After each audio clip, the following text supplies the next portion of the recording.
Assalamualaikum warahmatullahi wabarakatuh. Salam sejahtera untuk kita semua. Saya harap semua dalam keadaan sehat walafiat. Pada hari ini kita akan masuk perkuliahan ya, kristalgrafi dan mineralogi. Kalau pertemuan sebelumnya, Pak itu sudah menjelaskan ya materi kristalgrafi. Untuk hari ini selanjutnya ya, kita akan membahas tentang aspek-aspek mineralogi. Jadi merujuk ke kegiatan pertambangan ya. Jadi adalah bidang ilmu yang sangat vital ya, sangat berperan penting dalam proses pengambilan mineral-mineral berharga untuk berbagai industri melalui tahap prospekting, eksplorasi, eksploitasi dan pengolahan tanggalnya. Jadi pengetahuan secara spesifik ya mengenai mineral-mineral yang akan ditambang berdasarkan mineral ya dan genetika itu harus dipahami dengan baik. Ya, jadi karena memang ilmu-ilmu mineralogi itu sangat erat ya, sangat erat kaitannya terhadap kegiatan-kegiatan pertambangan ya. Jadi tidak hanya eksplorasi saja ya, jadi pada tahap penambangan pun atau eksploitasi ya, bahkan sampai pengolahan bahan galian, kemudian pemurnian itu dibutuhkan. Jadi kalau kita berbicara mineralogi ya, di cabang ilmu geologi yang mempelajari mengenai mineral baik dalam bentuk individu maupun dalam bentuk kesatuan. Antara lain mempelajari sifat-sifat fisik, ya, sifat kimianya, ya, cara terdapatnya, ya, cara terjadinya dan penggunaannya. Ya. Nah, jadi pada hari ini kita fokus ke sifat fisiknya ya. Kemudian pengertian mineral adalah suatu padatan homogen yang terdapat di alam, terbentuk secara alamiah oleh proses anorganik, mempunyai komposisi kimia dan batas-batas tertentu ya, yang serta mempunyai susunan atom-atom secara teratur ya. Jadi kenapa dia dibilang anorganik ya, karena memang benda-benda padat homogen ya, dia tidak berasal dari binatang atau tumbuhan ya. Jadi dia termasuk anorganik ya.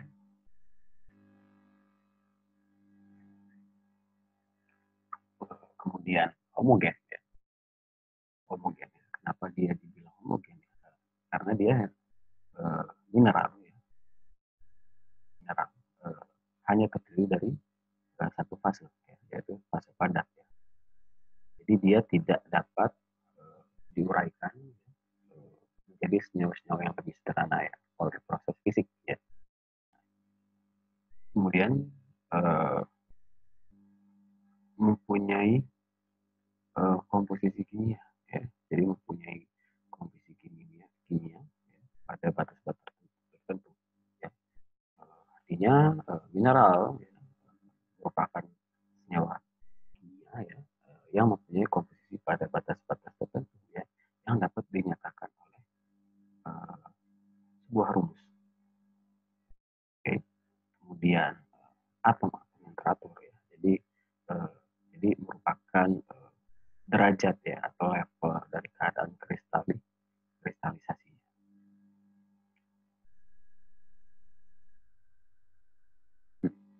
Jadi ini beberapa aplikasi ilmu mineralogi di bidang pertambangan ya. Jadi bisa dilihat ya. Jadi proses pembentukan mineral baik ya yang memiliki nilai ekonomis maupun tidak bernilai ekonomis ya, sangat perlu diketahui dan dipelajari mengenai proses ya pembentukan keterdapatan serta pemanfaatan dari mineral tersebut ya. Jadi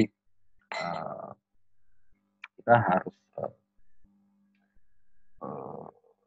sebelum kita mengeksploitasi mineral ya, jadi kita harus tahu ya, bagaimana karakteristik ya, pembentukannya seperti apa, keterdapatannya seperti apa, ya, dan juga pemanfaatannya.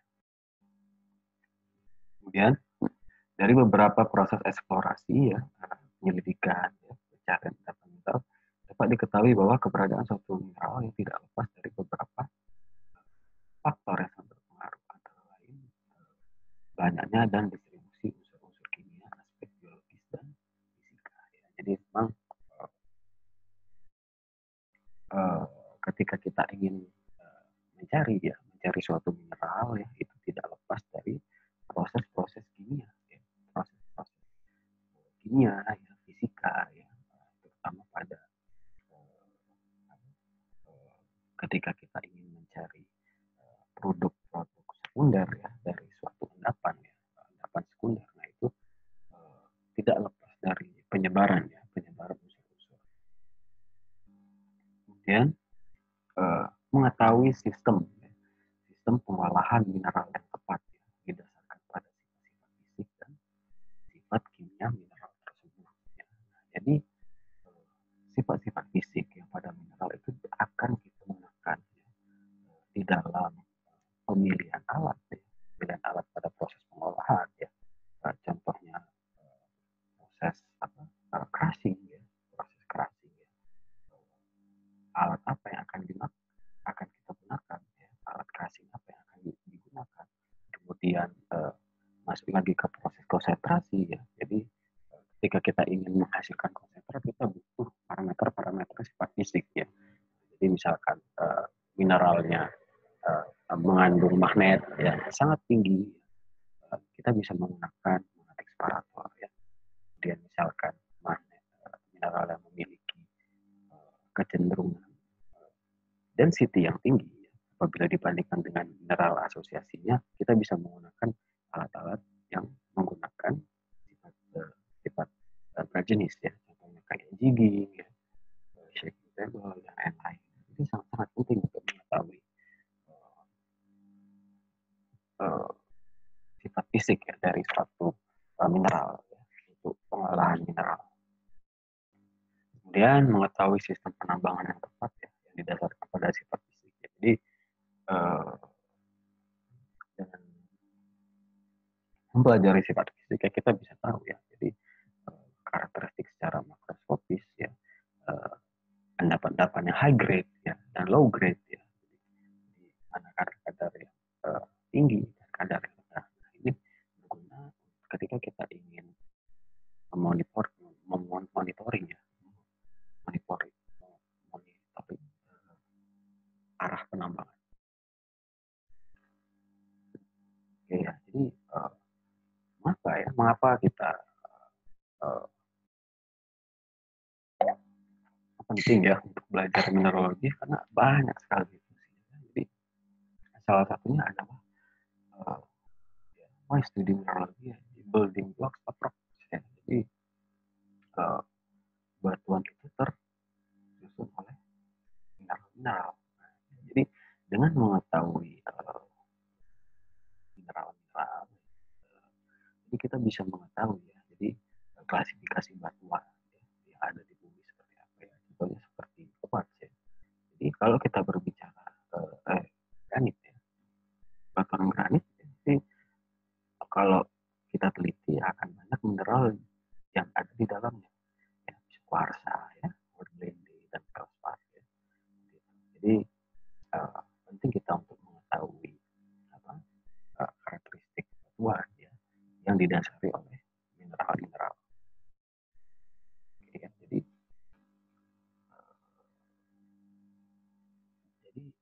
banyak sekali ya. Ini kalau tadi untuk klasifikasi batuan, kalau ini untuk industri ya. Jadi macam-macam ya, jadi industri yang uh, skala yang sederhana ya, sampai yang sangat kompleks ya. Nah, jadi ini bisa dilihat ini adalah obat ya. Jadi obat mah, tapi yang uniknya dia seperti permen ya. Nah, seperti permen ya. Namanya TAMS ya. Ini mungkin nggak dijual di Indonesia, tapi di Amerika ini sangat terkenal ya. Nah, jadi TAMS ini apa yang menjadi kaitannya dengan mineral? Ya, jadi TAMS ini adalah obat ya, atau obat seperti permen gitu ya, yang di dalamnya ada kalsium karbonat. Ya. Nah, jadi kalsium karbonat yang berfungsi sebagai antasida ya. Jadi antasida itu senyawa ya yang berfungsi untuk penetralan asam lambung ya, asam lambung. Jadi bermanfaat untuk orang-orang yang memiliki penyakit lambung. Ya. Nah, jadi salah satunya adalah kalsium karbonat ya di dalamnya. Nah, ya. Kemudian apa toples ya dari kaca ya, dari kaca. Ya. Nah ini terbentuk berasal dari mineral mika, ya. Mineral mika, kuarsa. Kemudian pensil ya. Jadi kalau kita berbicara pensil ya, tidak hanya kayunya saja ya, tapi juga ujung pensilnya. Ya. Ujung pensilnya ini ya, terbuat dari grafit, grafit. Ya. Kemudian handphone ya. Jadi kalau kita berbicara handphone, ada bermacam-macam ya mineral yang di dalamnya, ya, terutama adalah mineral REE ya, mineral tanah jarang yang sedang yang sangat-sangat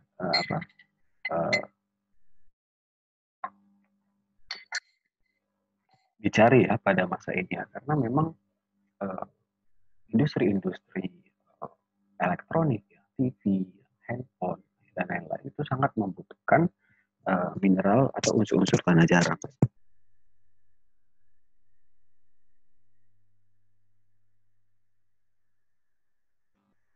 Oke, nah ya, jadi kalau tadi industri ya, kalau ini untuk hobi ya, untuk kesehatan. Ya. Nah, ini bisa dilihat ini natural zeolite powder ya. Uh, jadi ini adalah bentuk mineral zeolite ya yang sudah dipowderkan. Ya. Ini sangat berguna untuk membuang logam-logam berat yang ada di tubuh ya. Jadi bisa menghilangkan virus-virus ya, kemudian kanker juga. Jadi ini fungsi dari mineral zeolite ya. Kemudian juga mineral zeolite bisa dipakai juga untuk uh, menyerap racun ya, bisa untuk yang hobi memelihara kucing ya, hewan ya, itu biasa menggunakan zeolit ya, zeolit yang sudah dihancurkan ya. Kemudian filter akuarium ya. Kemudian ini juga mineral ametis ya. Nah, tapi ametis di sini fungsinya sebagai dekorasi ya, sebagai aksesori ya, untuk keindahan. Nah, jadi banyak sekali fungsi ya, fungsi mineral ya dalam kehidupan sehari-hari ya. Semua aspek berpengaruh. Ya. Jadi ini yang saya bilang ya. Jadi ilmu-ilmu mineralogi ya akan sering kita temukan pada proses prospeksi, ya, eksplorasi, ya, juga studi kelayakan juga ya, penambangan dan pengolahan. Ya. Jadi di semua kegiatan pertambangan ya tidak akan lepas dari ilmu mineralogi. Ya, pada saat peninjauan lapangan ya atau reconnaissance. Ya. Jadi kita tidak langsung ya mengidentifikasi mineral ya menggunakan mikroskop ya, tapi kita juga harus terlebih dahulu mengidentifikasi mineral tersebut dengan sifat-sifat fisik ya, sifat-sifat yang bisa dilihat oleh mata kita. Ya. Jadi, ini adalah penampakan ya, jadi penampakan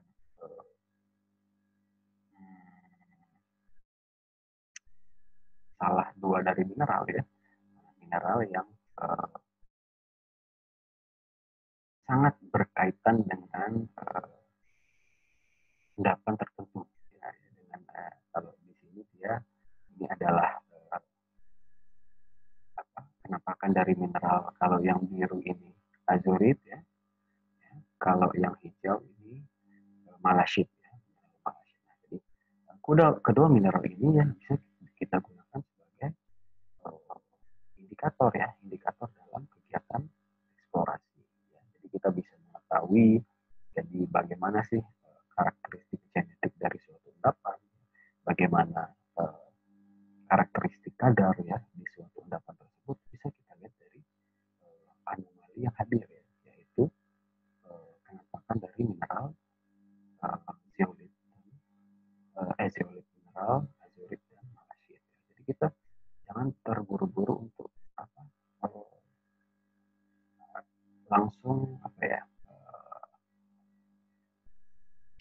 mengecek ya, langsung apa menggunakan aspek peralatan mikroskopis ya, tetapi kita harus identifikasi dulu ya secara mikroskopis ya fisiknya seperti apa. Ya, jadi selain pada saat prospeksi ya, pada saat eksplorasi secara detail itu pun sangat diperlukan ya. Jadi ketika kita sudah mengambil core, core atau mengambil sampel dari proses pemuraan, ya, ini kebetulan saya ya. Jadi pada saat penelitian di Palu, ya, jadi kita sedang apa melihat ya karakteristik mineral-mineral yang hadir pada sampel-sampel pemboran. Ya. Jadi dengan kita mengetahui ya mengetahui apa uh, karakteristik dari fisik ya dari sampel pemboran itu kita bisa tahu ya. Jadi sampel atau contoh yang mana ya yang akan kita jadikan untuk untuk sampel yang dianalisis ya di laboratorium. Jadi tidak semua sampel itu dianalisa di laboratorium. Kita harus memilih ya, memilih dari sebanyak sampel kira-kira sampel mana yang sangat representatif untuk dianalisis. Ya. Jadi kemudian juga ini yang saya bilang tadi ya. Jadi sesudah kita mengidentifikasi mineral itu secara fisik ya kita perlu mengidentifikasi mineral secara mikroskopis ya. Jadi ini berfungsi untuk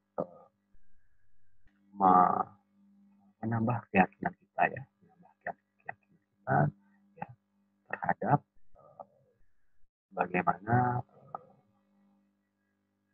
aspek-aspek ya. Jadi aspek-aspek yang hadir yang ada pada sifat fisik ya. Jadi, selain itu kita juga bisa tahu ya. Jadi secara secara mikroskopis ya kita juga melihat ya secara detail ya seperti apa warna ya, seperti apa warna warna mineralnya ya. Karena terkadang ya, kita sering terkecoh ya misalnya kayak apa mineral mineral emas mineral pirit dengan emas ya kalau uh, walaupun terkadang ada perbedaan warna tetapi terkadang orang sering terkecoh warna. Tetapi kalau di mikroskop ya warna dari mineral pirit dan emas itu sangatlah gampang dilihat. Jadi kalau di mikroskop warna pirit itu biasanya dilambangkan kuning kusam ya. Kalau emas itu ya, sangat berkilau, sangat menyilaukan. Jadi ini adalah warna ya aspek fisik yang ditampilkan, tetapi bukan berdasarkan ya, um, aspek makroskopis ya, tetapi mikroskopis ya. Ini bisa dilihat. Ya, ini adalah emas, uh, mineral emas ya, yang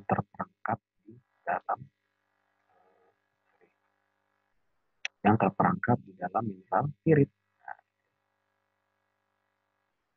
yang pirit itu juga mineral emas ya, bisa dilihat nih. Dia juga terperangkap di dalam mineral pirit. Nah, di operasi pengembangan jadi sangat penting ya kita untuk menjelaskan aspek fisik ya. Contohnya ketika kita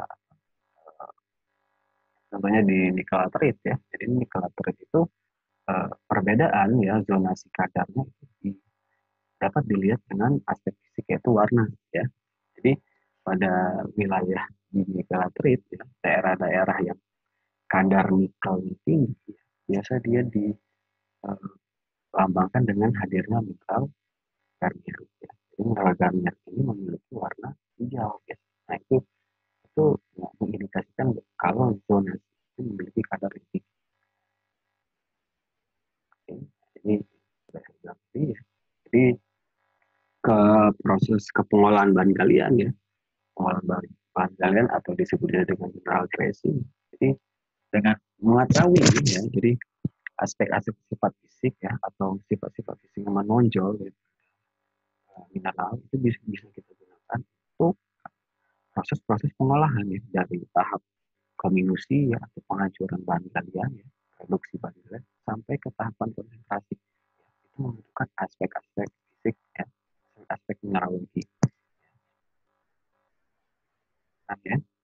Jadi sekarang kita masuk ke penamaan mineral ya. Jadi kita tidak sembarang dalam menamakan sebuah mineral. Jadi uh, jadi terdapat beberapa aspek ya dalam pemberian nama ya. Jadi nama-nama mineral di dunia ya selama ini dipengaruhi atau dipertimbangkan oleh beberapa faktor.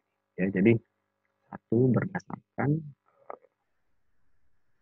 propertinya. Jadi properti fisiknya seperti apa?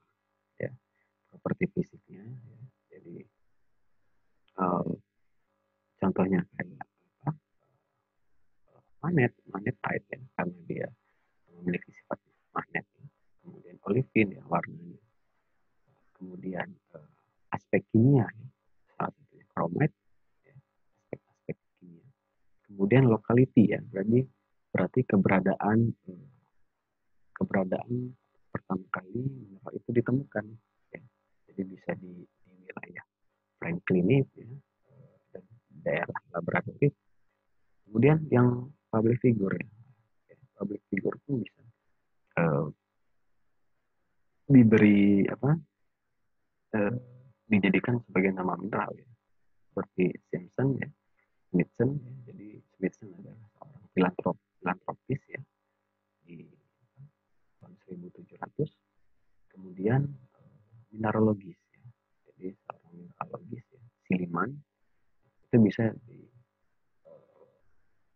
biasa digunakan sebagai penamaan ya. Sillimanite ya, Simpsonite ya, gitu.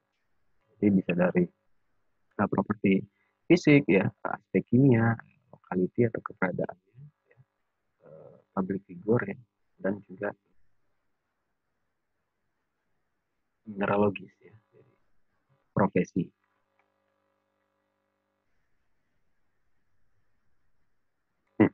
Kemudian aspek yang pertama adalah warna ya. Jadi warna adalah bila suatu permukaan mineral dikenai suatu cahaya, maka cahaya yang mengenai permukaan sebagian akan diserap ya, atau diabsorpsi dan sebagian akan dipantulkan ya, atau direfleksi. Jadi warna ini sangat-sangat penting untuk membedakan antara warna yang disebabkan oleh campuran ya, atau pengotor ya, dan warna aslinya. Ya. Jadi warna itu dibagi jadi dua. Ada warna ideokromatik, ya, jadi warna mineral yang selalu tetap, jadi dia tidak berubah-ubah. Ya.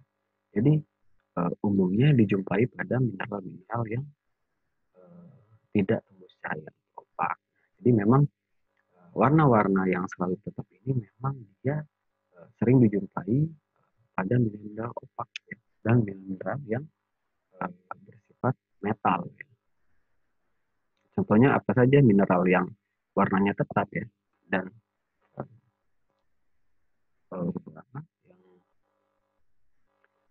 yang tidak tembus cahaya. Ya. Jadi galena ya, magnetite ya, warnanya hitam, kemudian pirit ya, kuningnya berkilau ya, belerang ya, kuning ya, tetapi dia tidak berkilau. Kemudian azurit ya, biru. Jadi memang ini beberapa dari banyak sekali mineral yang memiliki warna ideokromatik.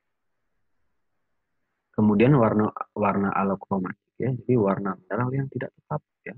kenapa dia tidak tetap ya? Karena dia ada pengotor ya, ada pengotor yang masuk ke sana. Nah, jadi umumnya mineral-mineral yang berwarna alkromatik ya, bisa kuarsa, kuarsa dan kalsit. Jadi contohnya seperti kuarsa ya. Jadi ada kuarsa yang warnanya putih yang dia tidak dipengaruhi oleh pengotor. Ada kuarsa yang dipengaruhi oleh pengotor ya. Jadi warnanya bisa macam-macam ya. Bisa warna pink, bisa warna abu-abu. Nah, ini merupakan eh, salah satu warna dari ideokromatik ya.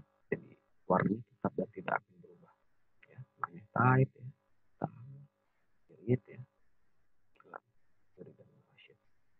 Jadi bisa dilihat kalau pirit ya. Jadi apa? Dia berbentuk kubik ya.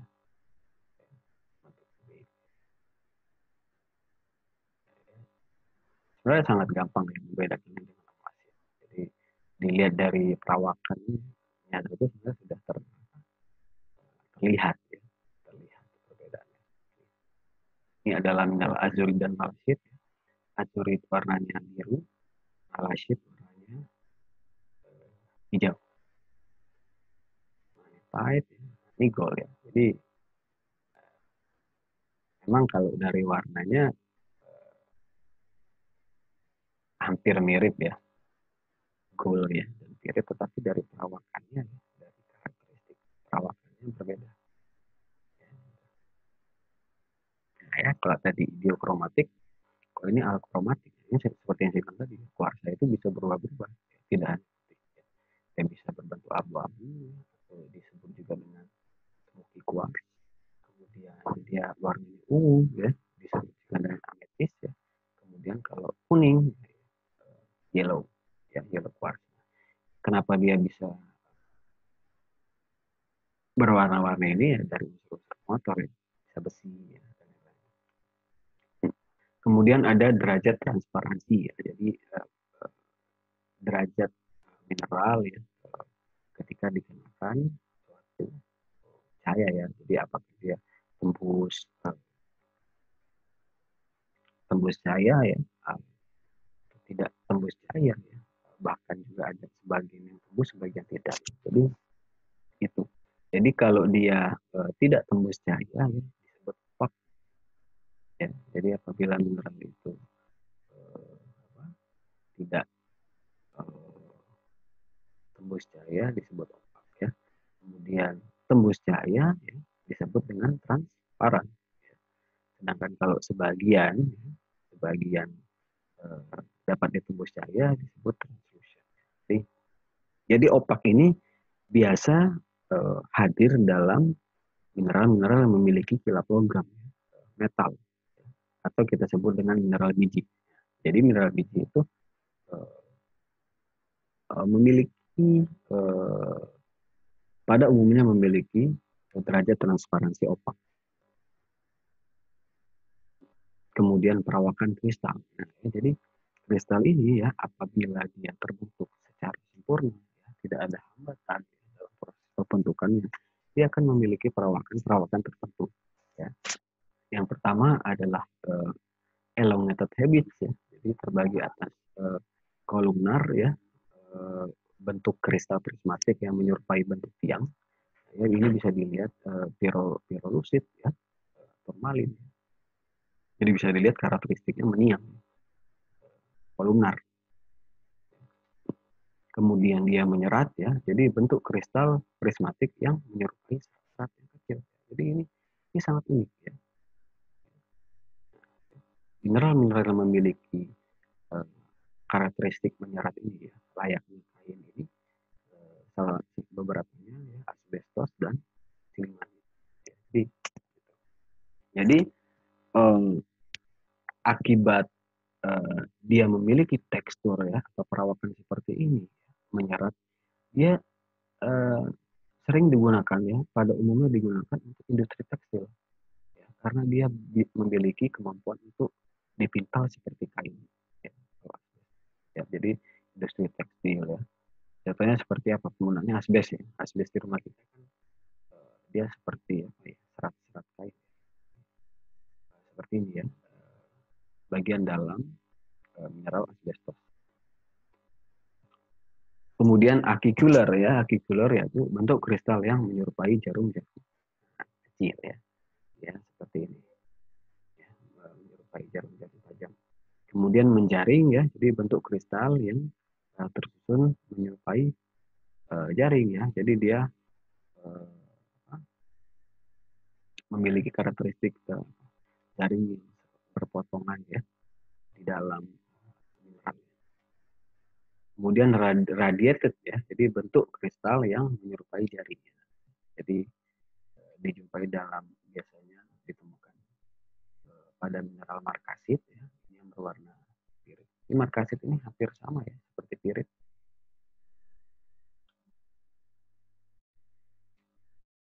Kemudian ada yang kedua itu flattened habits ya. Jadi dibagi menjadi membilas atau bladed ya. Bentuk kristalnya panjang dan tipis menyerupai kayu. Ya. Jadi dia menyerupai kulit kayu, serat kulit kayu. Ya. Nah, jadi mineral yang bentuknya bladed ini kianit. Kemudian tabular ya, jadi bentuknya pipih ya, kristal pipih, tetapi berlapis-lapis. Berlapis-lapis pipih. Mineral yang memiliki bentuk ini barit ya, khas bentuk khas. Kemudian blocky ya, dia seperti kolumnar juga, tapi dia memiliki dimensi yang lebih besar. Ya. Makanya dia lebih menyerupai batu bata ya, blocky. Ya. Mineral yang memiliki perawakan ini salah satunya adalah microcline.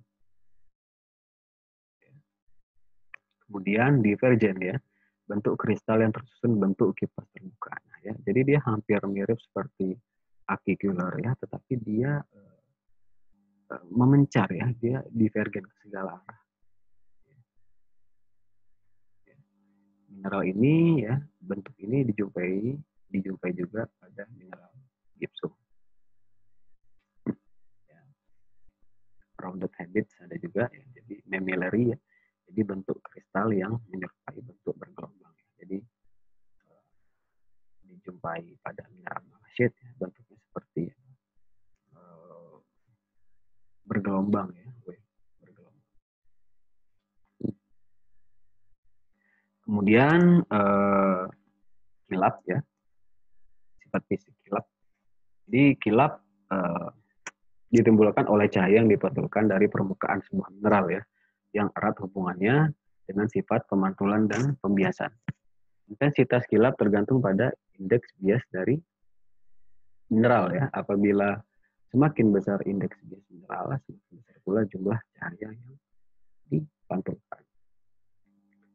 Semacam kilap antara lain. Jadi kalau kita berbicara kilap ya, secara umum itu terbagi dua ya. Ada kilap logam ya, dan ada kilap non logam. Ya. Jadi kilap logam disebut dengan metallic luster ya. Jadi mineral-mineral opak yang mempunyai indeks bias sama dengan 3 atau lebih. Ya. Contohnya galena, natif metal, sulfit, pirit, dan lain-lain. Nah, jadi yang saya bilang tadi, jadi kilap logam ini biasa dimiliki oleh mineral-mineral yang opak ya, yang tidak tembus cahaya. Nah, kemudian sebaliknya ya, kilap non logam sebaliknya dengan kilap logam, dia terbagi lagi menjadi beberapa ya, ada kilap kaca. Ya. Bisa dilihat ya, kilap kaca ya, jadi dia mineral memberi kesan seperti kaca. Kemudian kilap intan, kilap sutra, kilap damar, ya, kilap mutiara, kilap lemak, kilap tanah. Nah, ini contohnya kilap logam. Ya. Kilap logam bisa dilihat ini adalah galena, ya. Ini adalah pirit. Nah, jadi bisa dilihat lah, gampang kalau membedakan pirit, lihat aja dari perawakan itu ya, berbentuk kubik, kotak-kotak ya. Sama juga ya, galena juga kotak-kotak karena dia isometrik ya. Kotak. Nah, ya, kilap kaca ya, ini adalah mineral kuarsa. Ya. Kilap kaca dia seperti kaca. Kemudian kilap kaca juga hadir ya dalam mineral kalsit ya. Kemudian kilap intan. Nah, ini kilap intan ya. Jadi kilap intan ini dia sangat berkilau ya. Jadi ketika dia diasah ya dengan sudut-sudut tertentu dia akan menampilkan kilauan yang sangat bagus ya. Jadi disebut kilap intan karena memang ya dimiliki oleh mineral diamond ya atau intan. Jadi memang tidak sembarangan ya dalam mengasah mata-mata berlian itu harus ada teknik-tekniknya agar dia bisa menghasilkan pantulan kilap yang sangat baik. Ya, ini intan ya. Nah, jadi ini adalah kenampakan asli intan ya di lapangan. Jadi intan itu biasa berbentuk fragmen yang sangat kecil ya di dalam suatu massa dasar batuan. Ya. Ini, ya. Dia biasa dalam bentuk inklusi atau xenolite. Nah ini salah satu tambang intan ya, tambang intan yang terkenal ya, kimberlite ya, tambang kimberlite. Jadi bentuknya dia seperti pipa ya. Nah ya kalau tadi kilap ya, kalau ini strik ya, jadi strik itu adalah warna ya, warna dari bubuk dari mineral itu ketika digoreskan. Jadi sangat berbeda ya. Jadi warna yang apa? Warna yang mineral sebelum uh, apa, digores ya, itu akan berbeda dengan warna asli mineral ya. Jadi contohnya kayak pirit ya, dia memiliki kenampakan warna yang kuning ya, tetapi ketika dia digoreskan atau dicerahkan dia akan memiliki warna hitam. Nah, sama juga kayak sinabar ya, dia terlihat dia seperti apa kehitaman, tetapi kalau dicerat atau digoreskan ya, dia akan memiliki warna yang merah ya, relatif merah.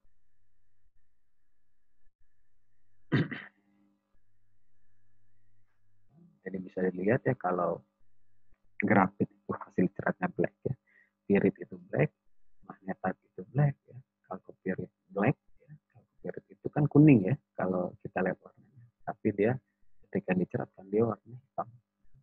Galena itu abu-abu ya, kalau aslinya hitam warnanya, kalau limonite itu kuning ya. Hematite itu merah ke coklat-coklatan. Oke ya, kalau tadi cerat ya atau strik ya,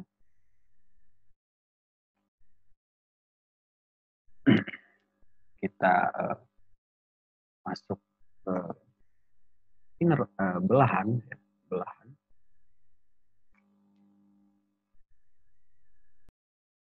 ya, kita masuk belahan ya. Jadi belahan merupakan kenampakan dari mineral yang berdasarkan kemampuan untuk membelah ya. Nah, jadi membelahnya melalui bidang belahan yang rata dan licin ya. Nah, jadi biasanya bidang belahan berbentuk sejajar ya dengan bidang tertentu.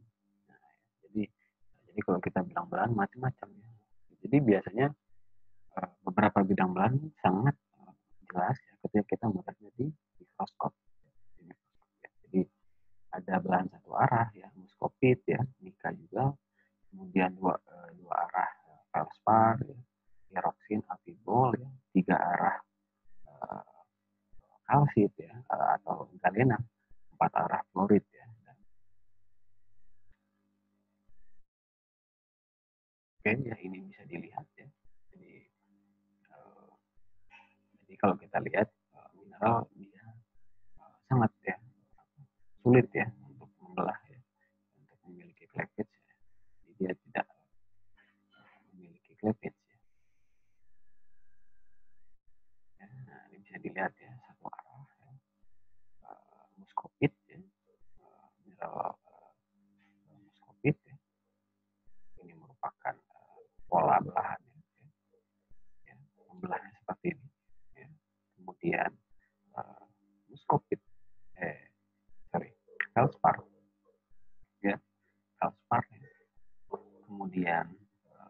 halid, ya, berbentuk kubik ya. Ya. Kemudian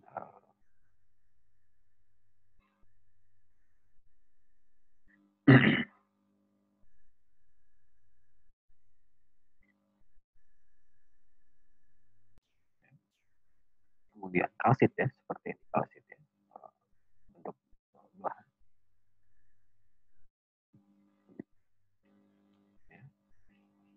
Kemudian ada namanya fracture ya, jadi ini hampir mirip juga ya dengan belahan, tapi dia berbeda ya. Jadi kalau pecahan dia kemampuan mineral yang tidak dapat pecah ya, yang dapat pecah ya, melalui bidang yang tidak rata ya, dan tidak teratur dia. Ya. Jadi beberapa tipe dari pecahan ya, ada konkoidal ya, splintery ya, earthy dan heckly ya. Jadi kalau konkoidal, pecahan mineral yang membentuk seperti rumah siput ya, ini bisa dijumpai pada varsa ya, obsidian dan opal. Kemudian splintery ya, pecahan mineral yang terbentuk runcing-runcing seperti amphibole ya. Kemudian earthy, pecahan mineral seperti tanah ya, misalnya pada kaolin. Heckly ya, pecahnya mineral seperti hancurnya besi ya, yang mendapat tekanan dan pukulan. Ya, kemudian ini skala kekerasan ya. Jadi, skala kekerasan itu dilambangkan dengan skala Mohs ya. Jadi ini bisa dilihat ya, kekerasan dari 1 sampai 10. Jadi yang pertama itu talk ya, yang paling bawah talk ya. Kemudian yang paling keras itu adalah intan ya, itu sebagai indikator. Jadi faktor-faktor apa saja yang menyebabkan mineral itu semakin besar ya. Jadi yang pertama itu atom ya, uh, atomnya ya, yaitu ion khusus mineralnya ya. Kemudian ikatan valensinya atau muatan ionnya ya, dan kerapatan massa ya. Jadi ini sangat mempengaruhi dari density ya, dan juga kekerasan. Nah ya,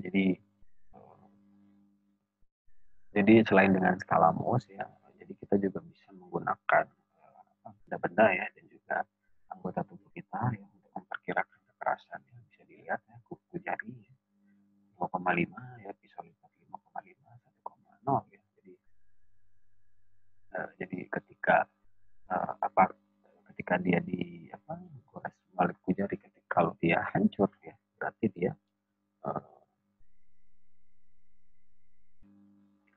kekerasannya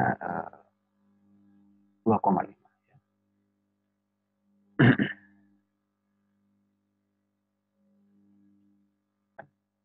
Sedangkan kalau dia tidak hancur pada saat kita goreskan menggunakan kuku jari, berarti dia lebih dari 25. Oke ya, jadi ini kita bisa memprediksi ya, jadi kekerasan mineral dari kuku, pisau. Ya. Kemudian menggunakan pisau juga dibagi lagi, ada yang agak mudah ya, agak sukar ya, dan bahkan sama sekali tidak dapat. Ini ada semua ya, jadi nilai indikator. Kemudian sifat fisik tenacity, jadi sifat dalam ya suatu mineral ya. Jadi bagaimana reaksi suatu mineral ya terhadap gaya yang mengenainya ya, seperti gaya penekanan ya, pemotongan ya, pembengkokan ya. Ada sifat malleable ya, berarti dapat ditempa ya. Daktil ya, dapat dipintal ya, sektil ya, dapat diiris ya, elastis lentur ya, brittle itu rapuh. Nah, ya. Jadi reaksi-reaksi ini yang kita gunakan juga ya di dalam pengolahan mineral nanti ya. Contohnya kayak malleable ya, ya. Jadi mineral yang memiliki malleable adalah emas ya. Jadi emas ini sifatnya malleable ya. Jadi walaupun dia ditempa ya, dibentuk menjadi bentuk apapun, dia tidak akan hancur ya. Itu sangat kelebihan emas yang mau dibikin bentuk seperti apa, perhiasan bentuknya seperti apa ya, dia akan eh, eh, gampang sekali untuk dibentuk ya, dibentuk menjadi bentuk apapun ya, tanpa mengalami kehancuran ya. Nah itu disebut dengan malleable. Kemudian taktil ya, dapat dipintal ya. Jadi kalau kita berbicara dapat dipintal ya, dia bisa dimanfaatkan juga untuk tekstil ya. Contoh yang saya bilang tadi seperti asbestos ya, silimanit ya. Kemudian sektil dia gampang sekali untuk diiris ya, elastis, bentur ya, brittle dan rapuh. Ini merupakan reaksi-reaksi mineral ya terhadap gaya ya yang mengenainya. Ya.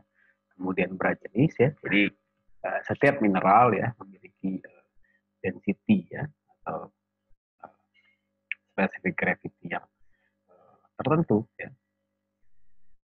besarnya ditentukan oleh unsur-unsur pembentuknya serta kepadatan dari ikatan-ikatan ion ya, yang sebagai susunan kristal. Jadi umumnya mineral-mineral pembentuk batuan ya memiliki berat jenis sekitar 2,7 ya, meskipun berat jenis ya rata-rata unsur metal di dalamnya berkisar antara 5.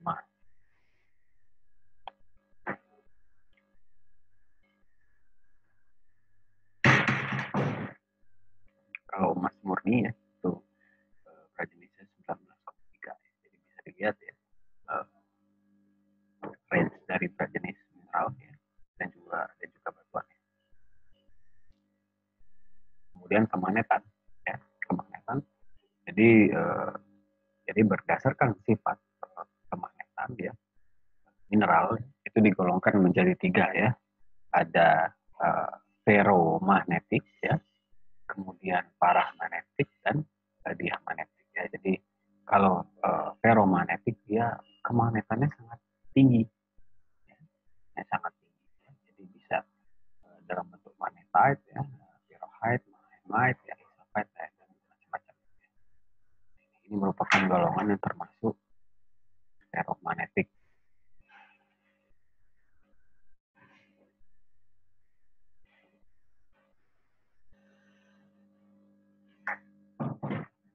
Ya. Kemudian ini salah ya, ini paramagnetik ya. Maaf ya. Ini paramagnetik ya. Jadi dia memiliki sifat kemagnetan yang medium ya, yang sedang. Hematite ya, Fe2O3 ya, fraggilnite, pirit, pirit olivin ya, ilmenite, piroksid, piroksid dan lain-lain. Kemudian dia magnetik ya. Ini sifat kemagnetannya sangat lemah nih, sangat lemah, bahkan tidak ada ya. Sulfur, kuarsa, halit, kalsit ya, ortoklas dan lain-lain ya. Nah, ya. Jadi sifat kemagnetan ini kita bisa gunakan ya untuk pengolahan ya, untuk pengolahan ya. Jadi salah satunya alat digunakan berdasarkan sifat kemagnetan adalah magnetic separator ya. Jadi bisa dilihat ya. Jadi ini adalah pit ya. Jadi mineral yang masuk ke dalam mulut umpan ya, kita bilang umpan. Ya. Jadi mineral yang awalnya terdiri dari mineral magnet ya dan non magnet ya, secara tersendiri akan terpisah ya, akan terpisah ya akibat ada uh, rotor motor ya, motor yang mengandung medan magnet, maka secara alamiah akan terpisah ya. Jadi mineral yang memiliki kadar kemagnetan yang tinggi ya, yang biasanya ini adalah mineral target ya atau mineral utamanya ya. Kemudian mineral non magnetik akan terpisah, yang pada umumnya merupakan mineral asosiasi ya, atau biasanya pada industri itu tidak terlalu diperlukan ya menjadi target. Jadi sekian kuliah saya mengenai sifat fisik kali ini. Semoga bermanfaat ya. Saya akhiri dengan